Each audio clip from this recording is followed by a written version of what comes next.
नमस्कार मित्रों, संसार मानस पर आप सभी लोगों का बहुत बहुत स्वागत है। श्रीमद् देवी भागवत का गुणगान हमारे सभी पुराणों में किया गया है। आज की यह वीडियो श्रीमद् देवी भागवत की दूसरी कथा को समर्पित है। इस चैनल को सब्सक्राइब करके हमारा सपोर्ट जरूर करें, क्योंकि इस संसार में भीड़ बहुत है और ये चैनल भी भीड़ में खो जाएगा। इस वीडियो को अंत तक अवश्य देखें। अब चलिए शुरू करते हैं हम कथा। इस कथा में हम व्यास जी की तपस्या और पुत्र प्राप्ति, उसके पश्चात श्री वेद व्यास जी तथा सुखदेव जी का जो संवाद होता है उसकी कथा को श्रवण करेंगे। नारद जी का उपदेश सुनकर व्यास जी मेरु पर्वत पर तपस्या करने लगे। वे वाग्बीज मंत्र का जप करते हुए 100 वर्षों तक भगवान शंकर और भगवती सदाशिवा की आराधना में तत्पर रहे। उनकी इस उग्र तपस्या से इंद्र भयभीत हो गए। उन्होंने भगवान शंकर से व्यास जी की तपस्या का कारण पूछा। इस पर भगवान शंकर ने इंद्र से कहा कि व्यास जी पुत्र प्राप्ति के लिए तपस्या कर रहे हैं, मैं इन्हें कल्याणकारी पुत्र प्रदान करूंगा। इंद्र से ऐसा कहकर भगवान शंकर व्यास जी के पास गए और उन्हें पुत्र प्राप्ति का वरदान दिया। इसके अनंतर व्यास जी अपने आश्रम में आकर अग्नि प्रकट करने की दृष्टि से अरणि मंथन करने लगे। अरणि से प्रकटित अग्नि को देखकर व्यास जी के मन में पुत्रोत्पत्ति का भाव आया, परंतु वे विचार करने लगे कि मुझे पत्नी तो है नहीं तथा स्त्री तो सदा बंधन कारण ही रही है, इसीलिए गृहस्थ होने की मुझ में प्रवृत्ति भी नहीं है। उसी समय उन्हें घृताची नामक एक अप्सरा दृष्टिगोचर हुई। उसे देखकर मुनि के हृदय में काम भाव का संचार हो गया और एकाएक उनका वीर्य उस अरणि पर गिर गया। घृताची अप्सरा शाप के भय से भयभीत होकर शुकी का रूप धारण करके उड़ गई। उस अरणि से ही भगवान शिव के वरदान स्वरूप परम तेजस्वी सुखदेव जी का जन्म हुआ। उत्पन्न होते ही तेजस्वी सुखदेव जी बड़े हो गए। व्यास जी ने उनके उपनयन तक के सभी संस्कार कर दिए। उसी समय आकाश से दिव्य मृगचर्म कमंडलु तथा दंड पृथ्वी पर आ गिरे और उन्हें लेकर सुखदेव जी गुरु बृहस्पति के पास विद्या अध्ययन के लिए चल दिए।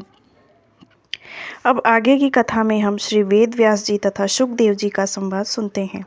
विद्या अध्ययन संपन्न करके सुखदेव जी अपने पिता व्यास जी के पास आ गए। उन्हें देखकर व्यास जी अत्यंत प्रसन्न हुए तथा विवाह करने का प्रस्ताव रख दिया। कहा कि गृहस्थ आश्रम में रहकर देवताओं और पितरों का यजन करो, परंतु विरक्त सुखदेव जी ने इसे स्वीकार न करते हुए कहा कि पिताजी, पुत्र कलत्र के बंधन में फंसा हुआ प्राणी कभी भी बंधन मुक्त नहीं हो पाता।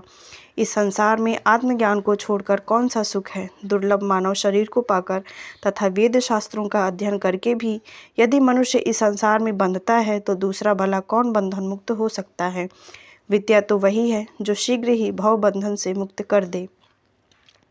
व्यास जी ने सुखदेव जी को समझाने का बहुत प्रयास किया और कहा कि मन से बंधन मुक्त है तथा जो न्याय मार्ग से धनोपार्जन करता है, शास्त्रोक्त कर्मों का विधिवत संपादन करता है, पितृश्राद्ध आदि यज्ञ करता है, सर्वदा सत्य बोलता है तथा पवित्र रहता है, वह गृह में रटते हुए भी मुक्त हो जाता है। किंतु व्यास जी की इन बातों से सुखदेव जी थोड़ा सा भी प्रभावित नहीं हुए और उन्होंने कहा, हे पवित्रात्मन, इस कर्म भूमि में मनुष्य जन्म अति दुर्लभ है। आप मुझे ज्ञान दीजिए जिससे मैं गर्भवास जनित महान भय से मुक्त हो जाऊं। सुखदेव जी की यह प्रवृत्ति देखकर व्यास जी ने कहा, हे पुत्र, मेरे द्वारा रचित श्रीमद् देवी भागवत पुराण को तुम पढ़ो, जिसे सुनने मात्र से सत और असत वस्तुओं का यथार्थ ज्ञान हो जाता है। सर्वप्रथम आधे श्लोक में इस पुराण का ज्ञान भगवती पराशक्ति ने भगवान विष्णु को देते हुए कहा था, यह सारा जगत मैं ही हूँ, मेरे सिवा दूसरी कोई अविनाशी वस्तु है ही नहीं। भगवान विष्णु से यह ज्ञान ब्रह्मा जी को मिला और ब्रह्मा जी ने इसे नारद जी को बताया तथा नारद जी से यह मुझे प्राप्त हुआ। फिर मैंने इसकी 12 स्कंदों में व्याख्या की। व्यास जी के कहने पर सुखदेव जी ने श्रीमद् देवी भागवत पुराण का अध्ययन तो किया, परंतु उन्हें शांति नहीं मिल सकी। सुखदेव जी को चिंतित देखकर व्यास जी ने कहा कि पुत्र, यदि मेरे उपदेश से तुम्हें शांति नहीं मिलती तो राजा जनक के पास मिथिलापुरी चले जाओ। वे राजर्षि जीवन मुक्त ब्रह्म ज्ञान का चिंतन करने वाले शांत चित्त एवं पवित्र आत्मा है। वे जल में कमल पत्र की भांति संसार में रहते हैं, अर्थात घर में रहकर भी मुक्त हैं। व्यास जी का वचन सुनकर सुखदेव जी मिथिलापुरी जाने के लिए उत्सुक हो गए।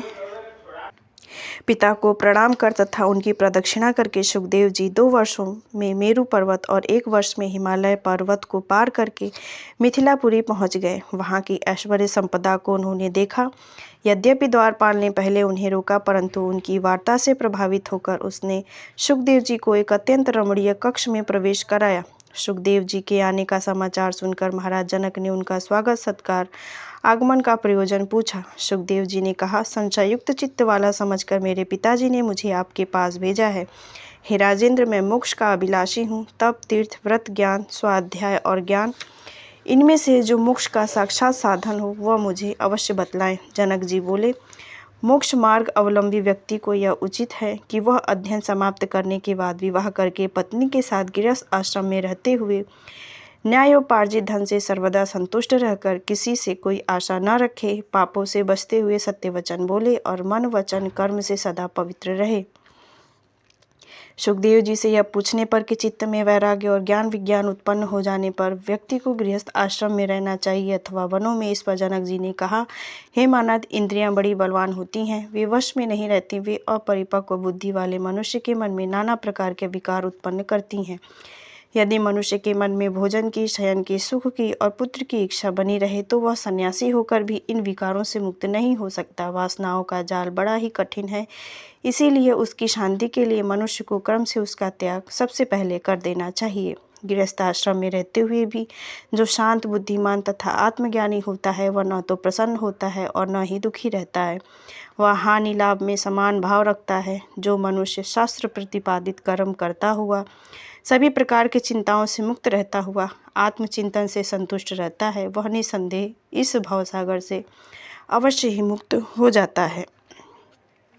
हे अनक, देखिए, मैं राज्य कार्य करता हुआ जीवन मुक्त हूँ। मैं अपनी इच्छानुसार सभी कार्य करता हूँ, किंतु मुझे शोक या हर्ष कुछ भी नहीं होता। जिस प्रकार मैं अनेक भोगों को भोगता हुआ तथा अनेक कार्यों को करता हुआ भी अनासक्त हूँ, उसी प्रकार आप भी मुक्त हो जाइए।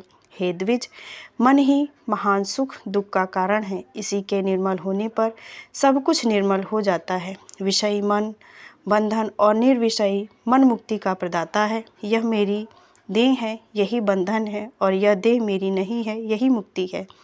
बंधन शरीर और घर में नहीं, अपितु अहंता और ममता में है। तो यह थी इस कथा की दूसरी परिणति।